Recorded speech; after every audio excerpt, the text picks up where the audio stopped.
Hey Facebook, what's up? Johnny Lawrence back. Hey, listen, the response yesterday was overwhelming, and I really appreciate all the comments and my private messenger got bombarded with people definitely full of encouragement and asking for more. So today I thought I'd give you one more little tidbit, and then after that we're going to call it a day. But it is a push month, so it's the least I can do, I guess. I'm driving as we're talking, so don't do that, by the way. Okay, today I want to talk to you about the gap. Okay, the gap is everywhere. It exists in everything. The biggest thing about the gap is most people won't admit that it's there. Okay, the gap is this. It's you, okay, now compared to what you see yourself as in the future if everything went well. Okay, a lot of times, not a lot of times, but sometimes the gap can be the visualization of where you see yourself that even your friends or family don't see you. Sometimes you'll see yourself in a place where nobody can not only see you, but can see anybody. Arnold Schwarzenegger is quoted as saying he loves when someone tells him that you can't do it, because when he does it, he knows it's never been done before, and he's the first one to do it. That's a huge gap. That's a gap between him and his visualization. Some of us are walking around with gaps like that. But for the vast majority of the world, the gap would be based on a mentor of yours that you look up to that is setting the standard for you. And then when you look at them and then you look at you, you say, man, I really wish I was like them. I wish I could perform like them or live like them or have a family like them or whatever it is about them that you want, that you want to achieve. It's important to realize too that the same person might not provide the gap for you on the same things. Your spiritual person that you look up to might not be the same as your financial person, or as your physical fitness person, or as your family person. So, different people will set the standards for you. But the biggest thing though is that we see people and they go, man, I want to be just like that person. And then they go back to living normal.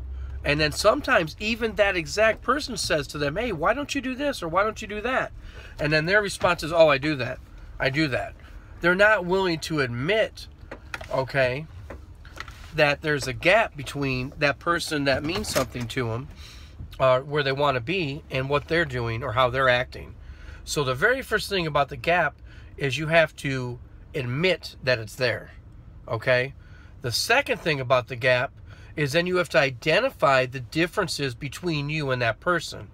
This person does this, this person does that. They're able to achieve this. How could they achieve that? Well, if you ask that person, they said, I did hours of this, or I did hours of that, or I went and did this, or I went and did that. And you have to replicate what that person did in order to get the same results. I know special forces call it spilling the same blood in the same mud for respect, right? You definitely have to do the same things other people did if you want to get the same results. That's the thing about success. Very few people are creative in success. Most people are successful simply replicated a system, a program, an activity, or acted like a person that was their mentor, and they eventually turned into that person and they closed that gap. Okay? So the first thing is that we have to admit it's there. The second thing is that we have to identify what actually the gap is, what the differences are, what we need to do, and we have to be honest with ourselves about it. And then the last thing would be we have to act. So many people come to me and they'll say, I want to be in Kirby just like you. And I say, well, listen, as a team leader, I memorized every dog breed and knew a little bit about every dog breed. And I went out of my way and bought books and literally memorized almost every dog breed known to man. Now, since then, there have been some other dog breeds that have come, the AKC is recognized and things like that. But, I did that because I wanted to be able to walk in a house and say, oh, hey, that's a Maltese, or that's a Sheltie. And did you know that they were cattle dogs? And then, of course, the customer's like, yeah, we did. Did you know that they're so small that they can't run around the herds, that they actually have to jump up and run across the back end of the herds, physically, like across the cows' butts and stuff to get to the other side? No, we didn't know that. Yeah, so next thing you know, you have common ground. Well, I realized that a lot of people, including myself, I have an Irish Wolfhound that I love. A lot of people are really into their dogs. So I realized that I could close the gap from where I saw myself and where I actually was by learning every breed of dog, so that I had something to talk to people about. I also read, 4 or 5 books on body language.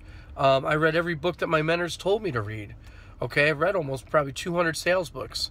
The thing is, you just have to, you have to act. That's the last thing.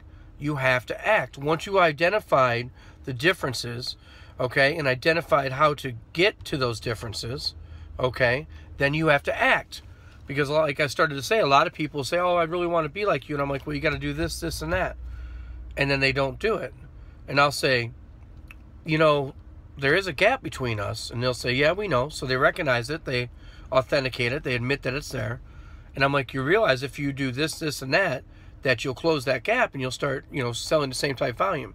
Yeah, I know that. So now they've identified the things, but then they still don't do them. So you have to admit it, identify it, and then act. And if you do those things, we'll give you a simple example. Let's put it into applicable forms. If you are a dealer, okay, you should take every single part of your demo and learn that part of your demo as if there was going to be a competition on that part of the demo, okay, for big money for whoever did that part of the demo the best. So you should know how to present your company history the best. You should know how to do the best comparison. You should do the best kill test. You should do the best filtration. Okay, believe it or not, there's a proper way to show the tech drive. Okay, you should do the best shampooer. Okay, and now in order to close that gap, you're going to have to ask the people around you, okay, who are better than you. You're going to have to identify that. First, admit that there are people around you that are better. Then you're going to have to identify who those people are, obviously, and what they're doing. And the only way to do that is to ask them each to do, let's say, the mattress. Hey, can you do your mattress for me? If I meet you early at work, will you show me your mattress? And then you get 4 or 5 mattresses and start to form your own really, really good mattress. You're closing the gap. Okay, and you know what's neat about the gap is sooner or later, by working on the gap, you become the gap. Okay, you become the person that people are trying to work towards to be like, and that's a really cool feeling. All right, but let me tell you something. It comes with a lot of sweat, a lot of tears, and it's definitely listen. You are a big money, big business mamma jamma when you're even as a dealer. When you're handling your business like that. I certainly wouldn't want to go against a dealer in a challenge that has taken every single part of their demo and learned it as if they were going to have a contest just on that part of the demo. Team leaders, same deal. Where's the gap? I can tell you that 99% of the gap for team leading is knocking. Learn how to get in. As a team leader, and this can be verified, I did 60 to 80 knock-ins a week off my crew and still sold Kirby's with my guys and still closed the deals. You can get good at team leading or at knocking doors. You need to get good at knocking doors. Knocking doors is the biggest difference between good team leaders and okay team leaders. Okay? I never worried about a challenge as a team leader. Okay? At one point, I averaged almost 70 a month off my crew for years. All right? And I never worried about challenges because I knew that I could just get out and put my guys in more to win those challenges. Period. That's it. Okay, so you have to, knock doors. That's probably your biggest gap as a team leader. DTs and distributors, real simple. It's recruiting. You have to master recruiting. You have to buy into the entire program. You have to recruit Christmas week, Easter week, Halloween day. I mean, you just have to really make a commitment to doing it, and you're definitely going to grow. Now, there's other gaps, all kinds of gaps in other areas. But those are probably the major ones for each category to work on. That'll give you somewhere to start. Okay. Hey, listen, guys. I hope you have a great day. I hope you definitely today sit down and think, identify who you like to be like, what you want to be like, how you like to act, and who are the people you need to go to figure out how to get that done. And then start to work on admitting that there's a gap, identifying those people, what they did and what you need to do, and start to act on it today. There's no such thing as slow growth. It's an oxymoron. absolutely an oxymoron. It's like jumbo shrimp. I mean, it's ridiculous. Okay, so, you know, you make a choice and then you move forward in your life. That's how it's going to go, okay? All right, guys. Hey, listen, man. Happy push month, baby. We're in the grind. The grind is where the green is. All right, have a great day. See ya.